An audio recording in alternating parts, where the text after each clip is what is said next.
Hello student, आज हम discuss करेंगे trigonometry exercise 8.1 question number 9, question number 10, question number 11। तो आ जाइए विद योर कॉपी पेन। तो स्टार्ट करते हैं क्वेश्चन नंबर 9। क्वेश्चन नंबर 9 में कहता है in triangle ABC right angle at B. आपके पास एक राइट एंगल ट्रायंगल है भाई, और वो हमने बना ली। ये है हमारे पास एक राइट एंगल ट्रायंगल जो कि राइट एंगल बना रही है कहां पर, एंगल बी पर।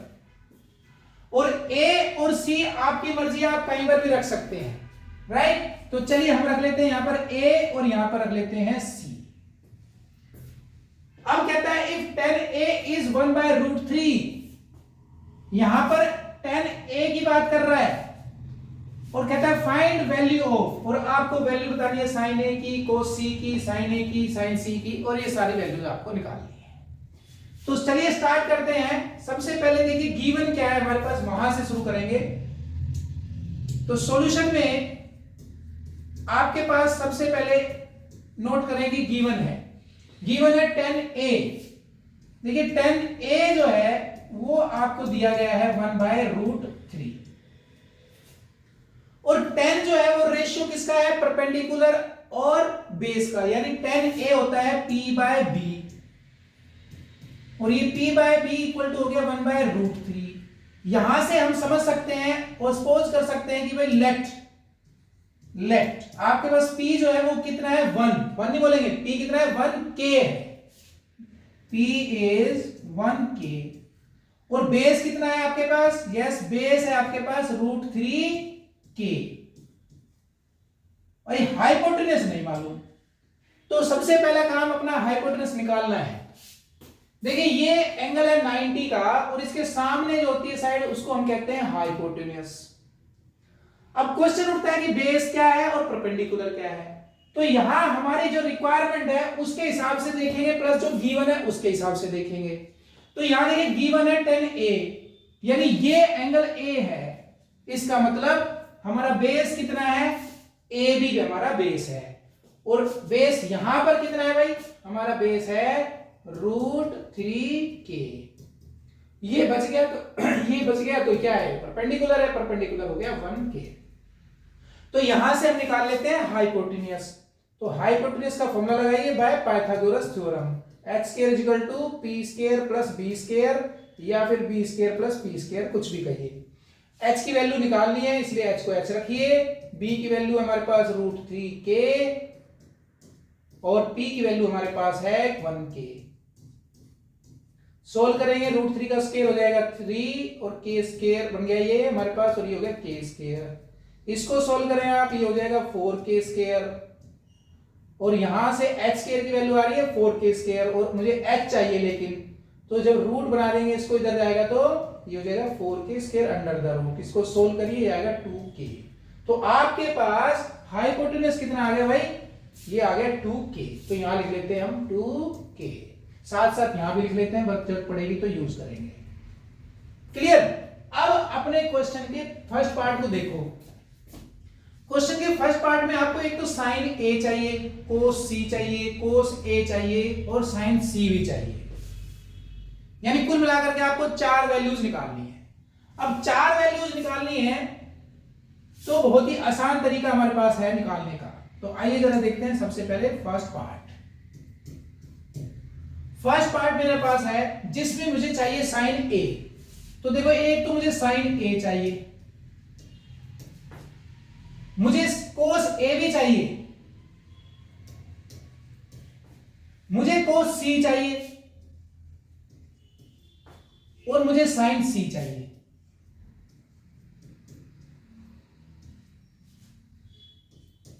तो यहां पर हम इस ट्रायंगल से, क्योंकि हमारा बेस पर एंगल ए है, साइन ए कोस ए तो बड़े आराम से निकाल सकते हैं। तो चलिए पहले ये निकाल लेते हैं। तो साइन ए का फॉर्मूला होता है भाई p/h। हमारा p है 1k और h है 2k। यहां पर k से k कैंसिल कर देंगे तो ये आपके पास आ जाएगा 1/2। इसी तरह से कोस हमारे पास है, कोस का फॉर्मूला होता है b/h। हमारा b है √3k और h हमारा है 2k। यहां पर हम k से k कैंसिल कर देंगे तो हमारे पास जो है कोस भी आ जाएगा, कोस a की वैल्यू भी आ गई। अब क्वेश्चन उठता है भाई कोस c निकालना है। अब कोस c के केस में आपके पास बेस क्या है? यहां तो एंगल a है ना, तो मैं आपको पहले बता चुका हूं, या तो आप फिगर दूसरा बना लो या फिर आप इसी फिगर से काम चलाना चाहते हो तो ध्यान दीजिएगा ये आपका बेस बन जाएगा, क्योंकि हम अब एंगल C यूज करने वाले हैं। तो जहां जिस साइड पर जो एंगल हम रिक्वायरमेंट हमारी है वो एंगल के अकॉर्डिंग हमारा वो साइड बन जाता है बेस। तो ज्यादा बेटर है कि आप एक जो है इसी ट्रायंगल को थोड़ा सा दूसरे तरीके से बना लें। तो चलिए मैं यहां बना देता हूं आपके लिए। ये वाली जो हमने हाइपोटेन्यूज वाली जगह जो निकाली है ना, इसको हटा लेते हैं, ये हटा देते हैं, यहां से थोड़ा स्पेस बन जाएगा। लो जी, अब देखो मैं फिर से वही ट्रायंगल बना रहा हूं। यहां पर ये मेरे पास है ट्रायंगल भाई, एंगल 90 का है बी, इसको तो हम कुछ नहीं कह सकते, सिर्फ हम क्या करने वाले हैं, यस बेस पर सी लाने वाले हैं और ए अपने आप ऊपर चला जाएगा। यानी अब मेरा बेस जो है वो BC है, इस केस में मेरा बेस BC है। और देखो यहां पर BC की वैल्यू कितनी है, 1K है ना, तो यहां पर हम 1K ही लिख लेंगे। और A भी हमारा कितना है यहां पर, तो लेकिन अब वो परपेंडिकुलर बोला जा रहा है और A भी कितना है, √3K। कुल मिलाकर के हमने इसी ट्रायंगल को थोड़ा सा घुमा दिया है और हाइपोटेन्यूज तो चेंज हो ही नहीं सकता, वो तो उतना ही था जितना है, उसमें कोई चेंज नहीं आया। तो आप चाहें तो इसको समझ के कर लें भाई, मैं यहां लिख देता हूं, यहां पर देखो P की जगह B भी लिख देता हूं ऐसे, और इसकी जगह यहां पे इसको जो है P बना देता हूं। तो हमें ये भी ध्यान रहेगा भाई P भी है ये और B भी है, लेकिन ध्यान थोड़ा सा कंफ्यूज कर सकता है, इसलिए हमने आपके लिए एक अलग ट्रायंगल बनाया है। ट्रायंगल वही है, उसको थोड़ा घुमा दिया है, सिर्फ जो है हमारे बेस और परपेंडिकुलर चेंज हुए हैं, इस बात को ध्यान रखें। तो आइए जरा देखते हैं, यहां पर हमारे पास इस डायग्राम में, इस फिगर से देखिए एंगल C तो ये है ना, तो कोस का फॉर्मूला होता है क्या, B/H। तो यहां मैं लिख देता हूं ठीक है, तो ये हो गया जी B/H। अब यहां बेस हमारा कितना है भाई, BC है, देखो इसलिए लिख रहा हूं, और H कितना है हमारा, AC है। BC की वैल्यू कितनी है, 1K, AC की वैल्यू कितनी है, 2K। यहां पर K से K हो जाएगा कैंसिल, ये आ गया 1/2। सिमिलरली अब मुझे चाहिए क्या है, कहां पर है भाई, ये रहा, साइन C चाहिए, साइन C भी निकाल लेते हैं। तो साइन C की वैल्यू हो जाएगी हमारे पास, साइन का फॉर्मूला क्या होता है, P/H। और इस फिगर में P हमारा है AB और H हमारा है AC। AB की वैल्यू यानी परपेंडिकुलर की वैल्यू है √3K और हाइपोटेन्यूज की वैल्यू है 2K। यहां पर भी हमारे पास K से K हो जाएगा कैंसिल, तो हमारे पास साइन C की वैल्यू आ गई √3/2। और हमें निकालना है भाई sine A cos C plus cos A sine C। तो चलिए अब निकालते हैं अपनी वैल्यू। तो इसको यहां से जरा हटा दिया जाए और अपना क्वेश्चन सोल्व किया जाए।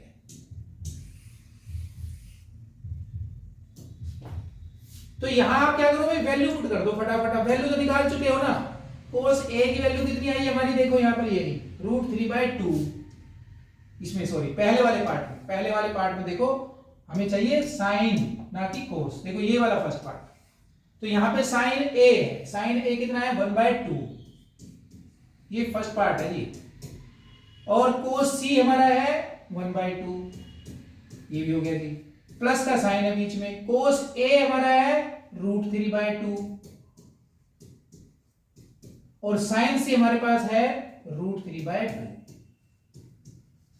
तो ये हो जाएगा जी 1/4, ये हो जाएगा हमारे पास 3/4 और एलसीएम ले लेंगे तो ये हो जाएगा 4 और ये आ जाएगा हमारे पास 1 + 4 एंड दिस इज 4/4। और 4/4 तो आपको मालूम है ना कितना होता है, कैंसिल, कितना होता है भाई 1। तो आपके फर्स्ट पार्ट का आंसर आता है 1। तो चलिए अब देखते हैं सेकंड पार्ट। अब सेकंड पार्ट में आपको ज्यादा मेहनत करने की जरूरत नहीं है क्योंकि आप वैल्यू ऑलरेडी निकाल चुके हैं। तो चलिए अब देखते हैं सेकंड पार्ट। तो सेकंड पार्ट में हम पहले इसको कर देते हैं क्लीन।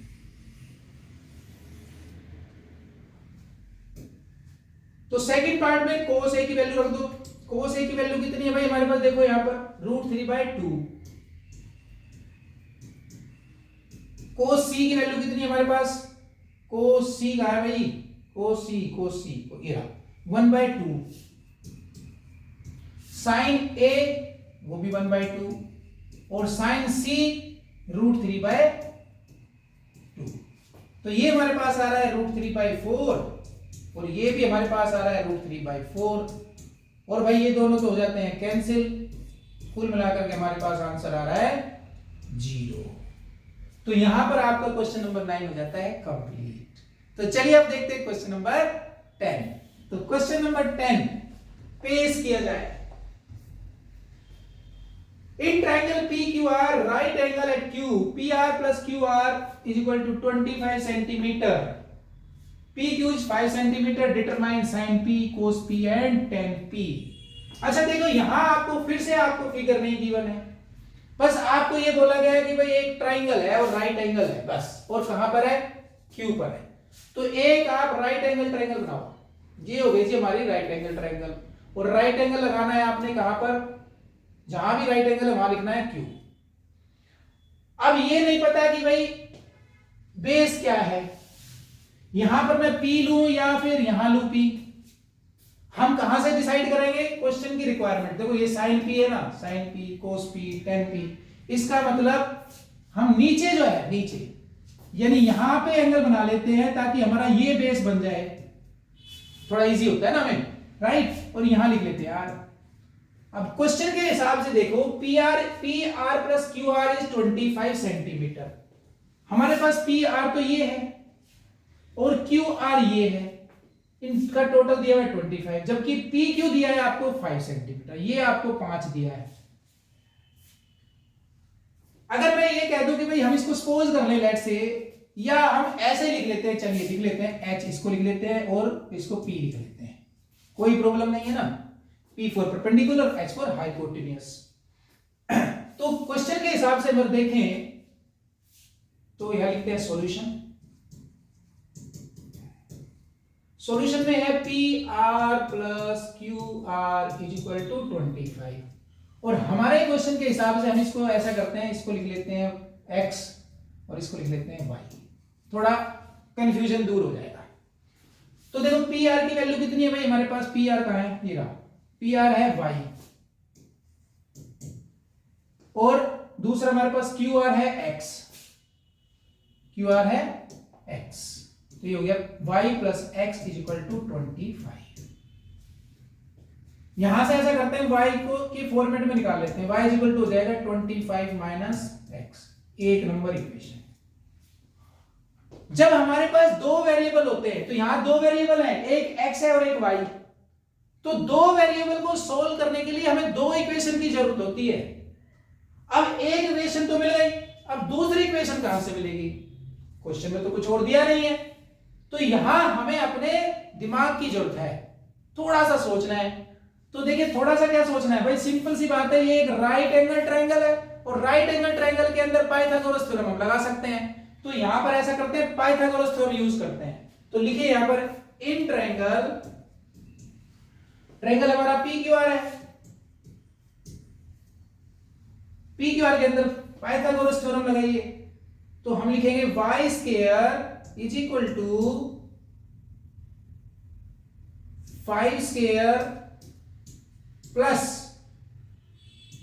x स्क्वायर, ब्रैकेट में लिख दीजिए भाई यूजिंग पाइथागोरस थ्योरम।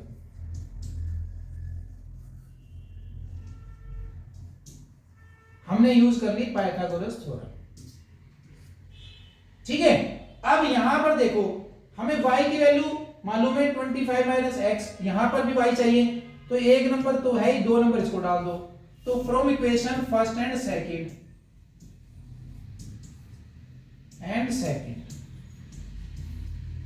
y की वैल्यू यहां से उठा करके यहां रख देंगे तो कितना बन जाएगा भाई, ये बन जाएगा 25 minus x whole square is equal to 5 square plus x square.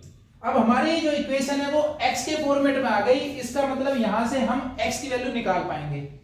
तो चलिए जरा सोल्व करते हैं। तो देखो ये है होल स्क्वायर, तो होल स्क्वायर ओपन कर लो भाई, a माइनस बी का होल स्क्वायर क्या होता है, a square plus b square minus 2ab।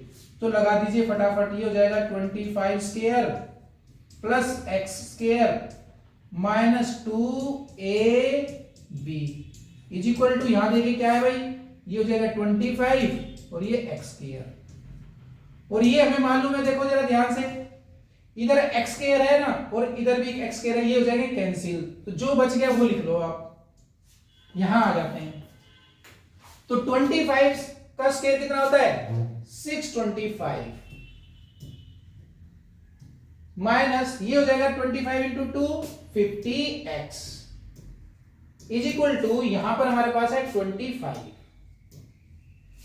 हमें तो x चाहिए तो x को रख दो यहीं पे, छोड़ दो, बाकी सब ले जाओ राइट साइड में। तो ये हो जाएगा 25 माइनस 625 माइनस करा तो भाई ये हो गया माइनस 600 और इधर हमारे पास है माइनस 50x। क्लियर।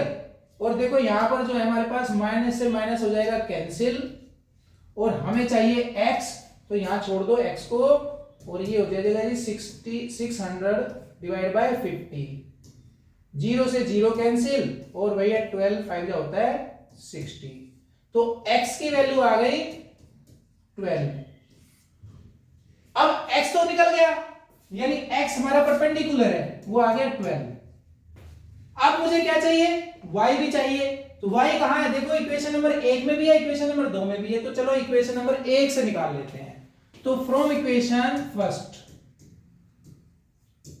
फर्स्ट में रखेंगे, देखो y is equal to 25 minus x हमारा है 12, इसको आप सोल्व कर ले तो ये आ गया 13। इसका मतलब हमारा y भी आ गया भाई, y यानी हाइपोटेन्यूस कितना आ गया 13। अब हमें x भी मालूम है, y भी मालूम है, यानी हमें अब परपेंडिकुलर भी मालूम है, हाइपोटेन्यूस भी मालूम है और बेस भी मालूम है। अब चलिए क्वेश्चन को करते हैं सोल्व। क्वेश्चन में पूछ रहा है साइन p बताइए, कोस p बताइए और टेन p बताइए, यानी कुल मिलाकर के आपको सभी वैल्यूज निकालनी है जो गिवन है हमारे पास। तो चलिए स्टार्ट करते हैं। इन वैल्यूज को ध्यान रखिए, जो हमने अभी निकाली है उसकी हमें जरूरत पड़ेगी, इसलिए हम अपना बोर्ड जो है कर लेते हैं थोड़ा क्लीन। तो सबसे पहले साइन p पर फोकस करते हैं। देखिए साइन p का फॉर्मूला क्या है, साइन p का फॉर्मूला होता है जी p बाय h। और p का मतलब यहां डायरेक्ट फिगर में देखो जरा क्या है, QR, और हाइपोटेन्यूस क्या है हमारे पास, PR। आप डायरेक्ट वैल्यू भी रख सकते हो, ऐसा नहीं है कि भाई ऐसे लिखना है। p की वैल्यू हमारी है 12 और PR की वैल्यू हमारी है 30, तो आपने निकाल लिया साइन p।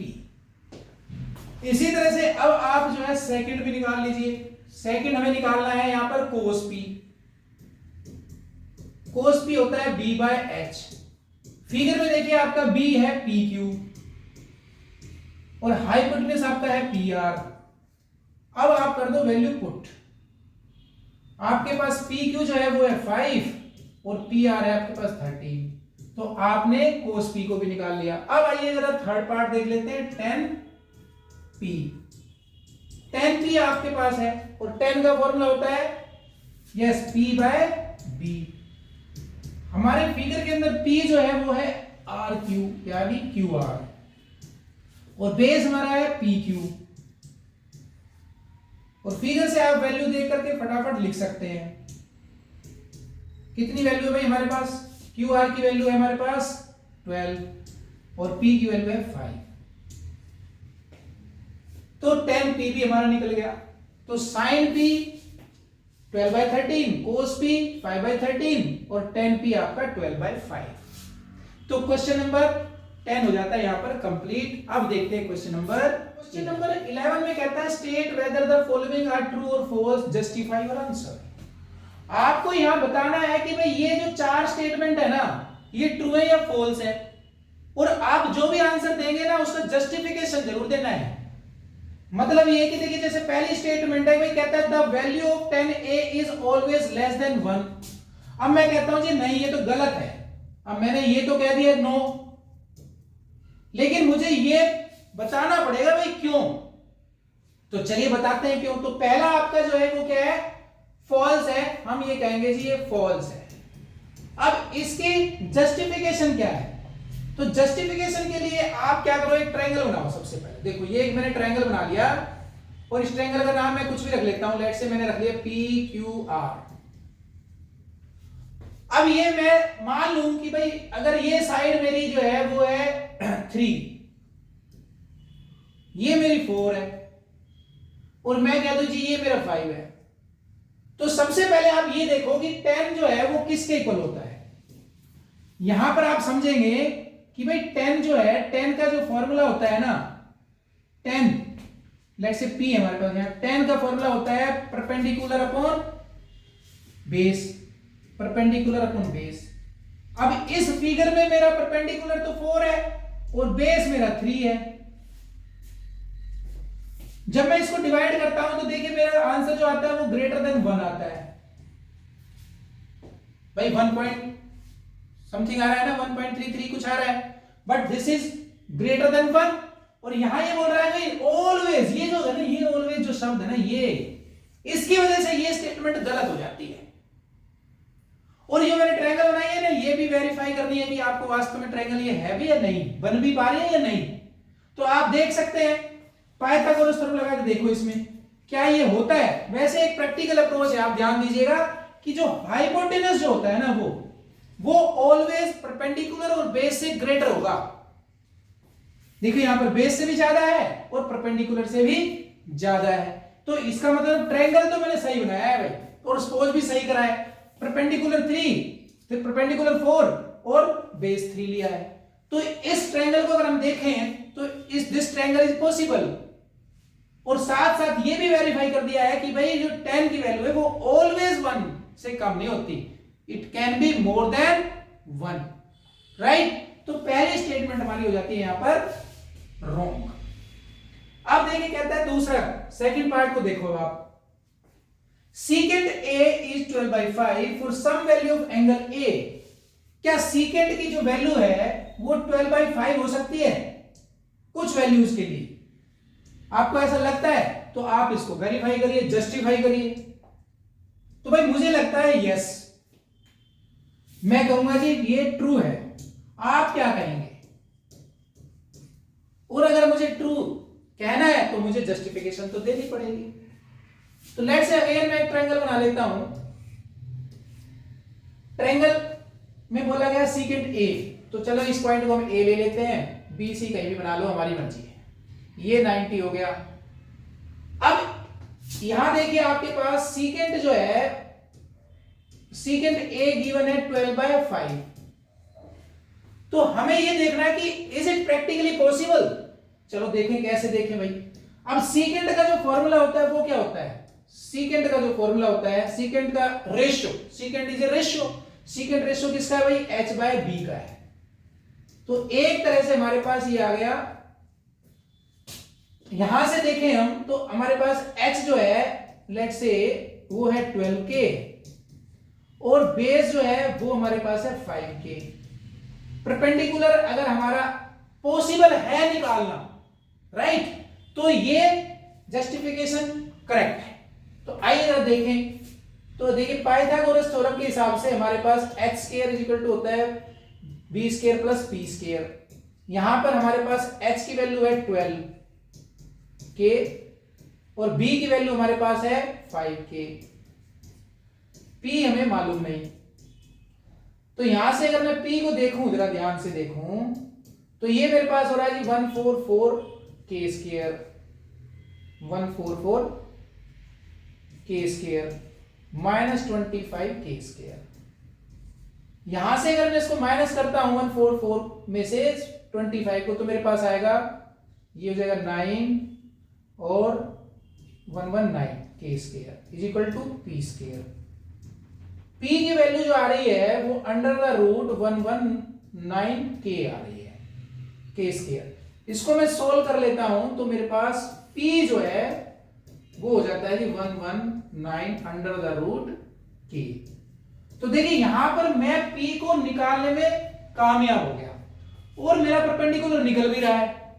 ये इंपॉर्टेंट नहीं है कि वैल्यू क्या आई है, बस वैल्यू जो है वो नेगेटिव में नहीं आई, राइट। इसका मतलब my justification is correct. Second A जो है वो 12/5 हो सकता है कुछ वैल्यू के लिए, ठीक है, सम वैल्यू, किसी एक वैल्यू के लिए ऐसा हो सकता है, प्रैक्टिकली पॉसिबल है। वो हम वेरीफाई करते हैं बाय पाइथागोरस थ्योरम, यानी ऐसा ट्रायंगल पॉसिबल है। तो चलिए अब देखते हैं third part. A is the abbreviation used for the quotient of angle A. तो क्या आपको लगता है कि हम जो है कोस ए कह दें या फिर कोसिकेंट ऑफ एंगल ए कह दें, सेम बात है? नो, बिल्कुल नहीं। इसको कहेंगे हम, क्या है ये आंसर? फॉल्स है भाई। कैसे? देखो, जो कोसिकेंट होता है ना, तो ये जो कोसिकेंट है ये किसका एब्रिविएशन है? ये कोसिकेंट का है, हम इसको बोलते हैं कोसिकेंट, ठीक है, यानी कोसिकेंट ए बोलते हैं, यानी कोसिकेंट ऑफ एंगल ए को रिप्रेजेंट करेंगे कोसिकेंट यानी कोसेक ए। जबकि कोस ए, आप देखिए ये जो कोस होता है इसको हम कोसाइन पढ़ सकते हैं, यानी कोसाइन ए। तो दोनों बिल्कुल डिफरेंट है, आप ये बिल्कुल क्लियरली देख सकते हैं कि ये कभी भी सेम नहीं होते। कोसेक जो है उसको आप कोसेकेंट पढ़ सकते हैं, लेकिन कोस जो है उसको कोसाइन पढ़ सकते हैं आप। क्लियर? तो आपका थर्ड पार्ट जो है यानी थर्ड स्टेटमेंट जो है वो टोटली क्या है हमारे पास? फॉल्स है। अब देखिए जरा फोर्थ स्टेटमेंट के अंदर, cot A is the product of, cot A, ये कह रहा है भाई कोट ए जो है ना वो प्रोडक्ट होता है किसका? कोट का और ए का। मैं ये कहता हूं जी ये बिल्कुल रोंग है, यानी आपकी जो स्टेटमेंट है ना वो एकदम रोंग है भाई। कैसे? अब जस्टिफिकेशन दीजिए। देखो, कोट ए और कोट इनटू ए दोनों बिल्कुल डिफरेंट थिंग होती हैं। ये जो कोट ए है ना, यहां पर ए जो है वो कोट का एंगल है, यानी हमारे पास ये एक क्या है? रेशियो है। जबकि it is a product of quote and a एक डिफरेंट टर्म है और कोट एक डिफरेंट टर्म है। आपको इस एग्जांपल से समझना चाहिए। मैं अगर कहीं पे लिख देता हूं भाई कोट 30 डिग्री और दूसरी तरफ लिखता हूं मैं कोट इनटू 30, तो यहां हम इनको मल्टीप्लाई करेंगे तो ये 30 कोट लिखा जा सकता है, लेकिन इसको कभी भी आप चेंज नहीं कर सकते। यहां पर कोट का जो ये फंक्शन है यहां पर एंगल 30 डिग्री है, तो ये कभी भी सेम नहीं होते। तो this statement is also false. अब देखते हैं स्टेटमेंट नंबर 5। स्टेटमेंट नंबर 5 में बोलता है sine theta is equal to 4/3 for some angle theta. आपके पास यहां पर गिवन है भाई साइन थीटा की वैल्यू 4/3 है, हो सकती है कहां कुछ वैल्यू हो, अगर थीटा की कोई वैल्यू हो ना तो ये वैल्यू भी आ सकती है। तो मैं ये बोलता हूं जी ये भी आपका क्या है? फॉल्स है, नेवर। देखिए पहली बात तो ध्यान से समझ लें कि जो साइन थीटा की जो वैल्यू होती है ना वो ऑलवेज -1 और 1 के बीच की होती है, यानी जो मैक्सिमम वैल्यू साइन की होती है वो -1 होती है और जो मिनिमम वैल्यू होती है वो -1 होती है और जो मैक्सिमम वैल्यू है वो 1 है। इसका मतलब है कि जो साइन है वो -1 से ज्यादा होगा और 1 से कम होगा। अब यहां आप देखिए अगर आप इसको डिवाइड करते हैं तो ये कितना आ रहा है भाई? ये आ रहा है 1 कितना हो गया? 333 and this is greater than 1 और which is practically not possible for sine function. तो यहां पर भी हम कहेंगे दिस फंक्शन इज फॉल्स। तो जस्टिफिकेशन क्या है हमारे पास? Maximum value of sine is +1। तो जो मैक्सिमम वैल्यू है वो +1 होती है, जबकि 4/3 जो है वो क्या है भाई हमारे पास, greater than 4/3 is greater than +1। तो हमारा जो आंसर हो गया वो हो गया, यानी ये स्टेटमेंट जो है वो क्या है, फॉल्स।